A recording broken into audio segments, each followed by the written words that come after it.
ഭീകരാക്രമണത്തിന് പിന്നാലെ പാകിസ്ഥാനെ തിരിച്ചടിച്ച് ഇന്ത്യ 26 പേരുടെ മരണത്തിനിടയാക്കിയ അതിർത്തി കടന്നുള്ള ഭീകരത എന്ന് വിദേശകാര്യ മന്ത്രാലയം പറഞ്ഞ പെഹൽഗാം ഭീകരാക്രമണത്തിന്റെ പശ്ചാത്തലത്തിൽ പാകിസ്ഥാനെ ഇന്ത്യ തിരിച്ചടിക്കുന്നു. ഇതിന്റെ ഭാഗമായി പാകിസ്ഥാന്റെ ഉന്നത നയതന്ത്രജ്ഞനെ ഇന്ത്യ വിളിച്ചു വരുത്തി. പാകിസ്ഥാൻ ഉന്നത നയതന്ത്രജ്ഞൻ സാദ് അഹമ്മദ് വറൈച്ചിനെയാണ് ഇന്നലെ രാത്രിയോടെ ഡൽഹിയിലേക്ക് വിളിച്ചു വരുത്തിയത്. ഇന്ത്യ എല്ലാ പാകിസ്ഥാൻ സൈനിക നയതന്ത്രജ്ഞർക്കും ഔപചാരികമായ ഒരു പേഴ്സോണ കൈമാറിയതായി അടുത്ത വൃത്തങ്ങൾ സ്ഥിരീകരിച്ചു. ഇതിനർത്ഥം ഇവരെ പാകിസ്ഥാൻ ഉടൻ തിരിച്ചു വിളിച്ചില്ലെങ്കിൽ നയതന്ത്ര ഉദ്യോഗസ്ഥരെ ഇന്ത്യ അംഗീകരിക്കില്ല എന്നാണ്. 25 ഇന്ത്യക്കാരും ഒരു നേപ്പാളി പൗരനും ഉൾപ്പെടെ 26 പേരാണ് പെഹൽഗാമിലെ ക്രൂരമായ ഭീകരാക്രമണത്തിൽ കൊല്ലപ്പെട്ടത്. 5 പ്രധാന നടപടികളാണ് ഇന്ത്യ പാകിസ്ഥാനെതിരെ എടുത്തിട്ടുള്ളത്. അതിൽ പ്രധാനപ്പെട്ടതാണ് ന്യൂഡൽഹിയിലെ പാകിസ്ഥാൻ ഹൈക്കമ്മീഷന്റെ പ്രവർത്തനം വെട്ടിക്കുറയ്ക്കൽ. ഇതിനു പിന്നാലെ എല്ലാ പാകിസ്ഥാൻ പ്രതിരോധ നാവിക വ്യോമ ഉപദേഷ്ടാക്കളെയും പുറത്താക്കുകയും ചെയ്തിരുന്നു. ഇവർക്ക് രാജ്യം വിടാൻ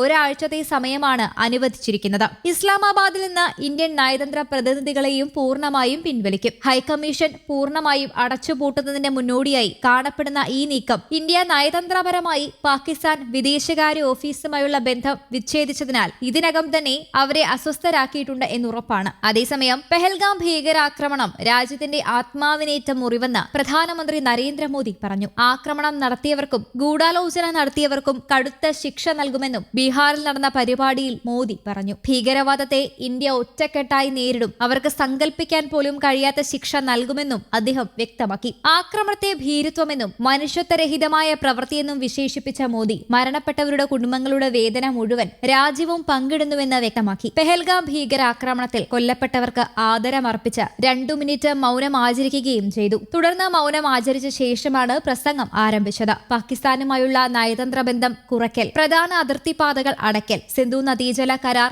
താൽക്കാലികമായി നിർത്തിവെക്കൽ, ന്യൂഡൽഹിയിലെ ഹൈക്കമ്മീഷനിൽ നിന്ന് പാകിസ്ഥാൻ സൈനിക ഉദ്യോഗസ്ഥരെ പുറത്താക്കൽ എന്നിവ ഉൾപ്പെടെയുള്ള കടുത്ത നടപടികൾ ഇന്നലെ വൈകിട്ടോടെ തന്നെ ഇന്ത്യ പ്രഖ്യാപിച്ചിരുന്നു. അതിന് പിന്നാലെയാണ് രാത്രി ഉന്നത നയതന്ത്രജ്ഞനെ തലസ്ഥാനത്തേക്ക് വിളിച്ചു വരുത്തിയത്.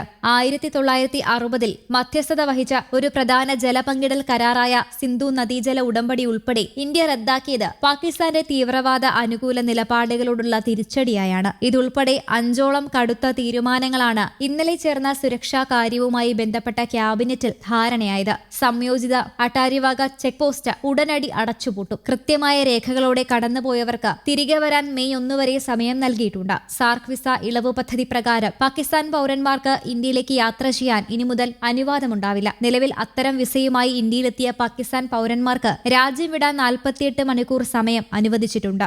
News desk Kerala Kaumudi.